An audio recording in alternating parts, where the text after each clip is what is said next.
സംഭവത്തിന്റെ ഫോട്ടോയാണ്. അതേപോലെ +1 വിദ്യാർത്ഥിയുടെ കൈ ചവിട്ടി ഓടിച്ചു എന്ന് പറയുന്നത്. അതേപോലെ ഒരു പ്ലസ് ദിവസം താടി പഠിച്ചു വന്നപ്പോൾ മീശ പഠിച്ചില്ല എന്ന് പറഞ്ഞിട്ട് പ്രശ്നമാക്കി. കളർ ഡ്രസ് ഇട്ടതിനും എല്ലാം കൂടെ കുട്ടികൾ റാഗ് ചെയ്തതിന്റെ ചിത്രങ്ങളാണ് ഉള്ളത്. അടുത്തെടുക്കും.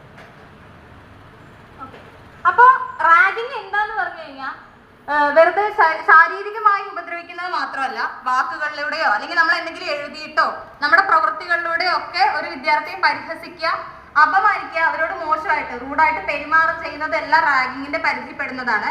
ഒരു കുട്ടികളെ കൊണ്ട് താല്പര്യമില്ലാത്ത കാര്യങ്ങൾ ചെയ്യിപ്പിക്കുന്നത്, നിർബന്ധിച്ച് ചെയ്യിക്കുന്നത്, അവർക്ക് മാനസികമായ സമ്മർദ്ദം ഉണ്ടാക്കുന്ന കാര്യങ്ങളൊക്കെ ചെയ്യിപ്പിക്കുന്നതൊക്കെ റാഗിങ്ങിന്റെ പരിധിപ്പെടുന്നതാണ്.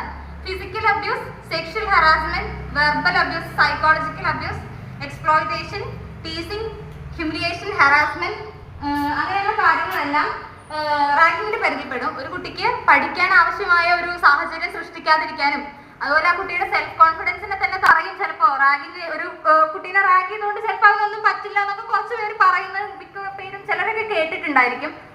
റാഗിങ് കൊണ്ട് അയാളുടെ സ്റ്റേജ് ഫിയർ മാറ്റാൻ ഐസ് ബ്രേക്കിംഗ് ആണെന്നൊക്കെ പറയുന്നുണ്ടാവും. പക്ഷെ ഒരിക്കലും റാഗിങ് ഒരു ഐസ് ബ്രേക്കിംഗ് ആയിട്ട് നമുക്ക് കൂട്ടാൻ പറ്റില്ല.